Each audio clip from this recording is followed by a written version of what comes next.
It was a calm, breezy spring morning in a quiet Texas suburb. The sky had a gentle glow to it, the kind that hinted summer wasn't too far away.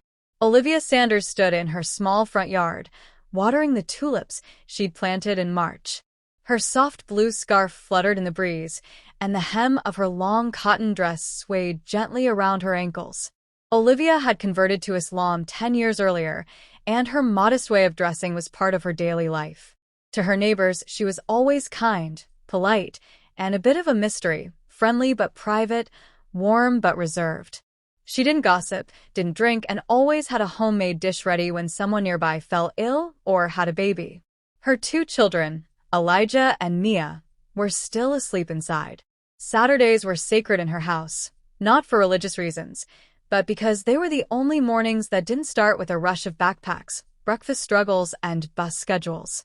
Olivia treasured the quiet. Next door, her neighbor, Rachel Miller, was dragging a heavy cardboard box out to the curb.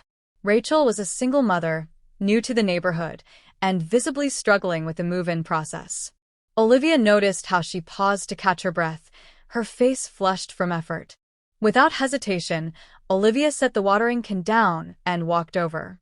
"Good morning," Olivia greeted, her voice cheerful. "Let me help you with that." Rachel looked up a little startled. Her blonde hair was tied back in a messy bun, and she wore a loose sweatshirt that had seen better days. "Oh, "You don't have to," she said, already straightening up and brushing her hands against her jeans. Olivia smiled. "I insist. That box looks like it's winning the battle." They both chuckled, and together, they managed to move the box to the curb. Afterward, Rachel leaned on the edge of the truck, catching her breath. "Thanks. I didn't expect anyone to be up so early on a Saturday," Rachel said. "I have 2 kids," Olivia replied, laughing. "Sleeping in is a luxury I don't always get." Rachel grinned. "I just moved in a few days ago. Still unpacking. Still overwhelmed." "I remember that feeling," Olivia said. "Do you need help setting up anything?" Rachel hesitated. "Actually, my kitchen is a disaster. I haven't been able to cook, and I've been living off cereal and microwave meals." "Say no more," Olivia said. "Come over for breakfast. It's nothing fancy, just eggs, fresh bread, and some fruit. But it's warm and it's ready." Rachel blinked. "Are you sure? I mean, I don't want to intrude." "You wouldn't be. My kids love meeting new people, and I made extra anyway. Come by in about 20 minutes. Rachel nodded slowly, clearly touched. "Thank you. That's really kind."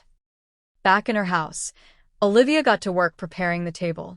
She sliced the warm homemade bread she'd baked the night before, arranged fresh strawberries and orange slices in a bowl, and scrambled eggs with spices her mother used to use back home. The smell drifted through the house, waking Elijah first, then Mia. "Who's coming over?" Elijah asked, rubbing sleep from his eyes. "Our new neighbor," Olivia said. "Rachel. She's new to town and doesn't know anyone yet." "Is she nice?" Mia asked. "I think she will be," Olivia replied. At exactly 20 minutes, Rachel rang the doorbell. Olivia welcomed her in, introduced her to the kids, and invited her to sit. Rachel looked around the cozy home, noting the soft pastels, the family photos on the wall, and the distinct aroma of cumin and cinnamon coming from the kitchen. "This smells amazing," Rachel said, inhaling deeply. "It's just simple food," Olivia replied modestly. "But we believe in sharing." As they ate, Rachel gradually relaxed. The conversation moved from basic introductions to deeper stories. She shared how she had moved from Ohio after her divorce, looking for a fresh start. She admitted it had been lonely. Olivia listened intently, never judging, never offering unsolicited advice, just present. "I guess I've been nervous," Rachel admitted. "Being in a new place, being on my own again, and trying to do it all." "You're not alone now," Olivia said gently.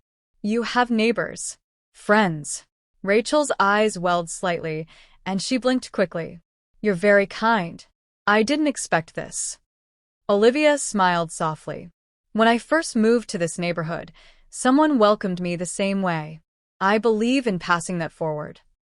They spent the next hour chatting, laughing, even cleaning up the dishes together. Afterward, Olivia packed some leftovers for Rachel and told her to knock on the door anytime she needed anything. Over the next few weeks, a quiet friendship bloomed between them. Rachel would stop by for tea. Sometimes Olivia's kids would play in Rachel's backyard while the two women sat on the porch and shared stories. Olivia learned Rachel had gone to art school, and Rachel discovered that Olivia used to be a nurse before she had kids. They were very different, but in the simplest ways they connected through kindness, through honesty, through food. One Saturday, Rachel knocked on Olivia's door with a painting in hand. It was a soft watercolor image of tulips, the same ones Olivia tended to every morning. In the corner was a quote Rachel had written, "Kindness is the seed, friendship the bloom." Olivia touched her heart. "Rachel, this is beautiful. I wanted to thank you," Rachel said, "for offering not just food, but comfort. You helped me feel like I belonged." Olivia wiped away a tear and hugged her. "That's the best gift I've received in a long time." As the months passed, their friendship grew. During Ramadan, Rachel would join Olivia and the kids for iftar, the evening meal to break the fast. Olivia explained the tradition, and Rachel brought dessert, learning how to make sweet dates dipped in chocolate. Olivia shared her traditions and Rachel shared hers, like Christmas crafts and Sunday pancake brunches. Their families started celebrating together. What began as a neighborly breakfast turned into something much more lasting. One day, while they were sitting together folding laundry, Rachel confessed, "Before I met you, I didn't know much about Muslims. Honestly, I had so many assumptions, some not so kind. But you changed that. You helped me see your faith through the way you live it." Olivia replied, "That's the best way to teach. Not by preaching, but by living." Rachel nodded. "You offered me something I didn't even know I needed. Acceptance. Love. A second chance at friendship." Olivia squeezed her hand. "We're all just people trying to find our way. I'm glad we found each other." By the end of that year, their houses felt like one shared space. Kids going back and forth, dinners shared, holidays respected, and laughter echoing from yard to yard. Olivia had offered her neighbor a warm meal, but what she really gave was belonging, and what she received was something just as precious, a friend who saw her, not for the scarf on her head, but for the heart she carried inside.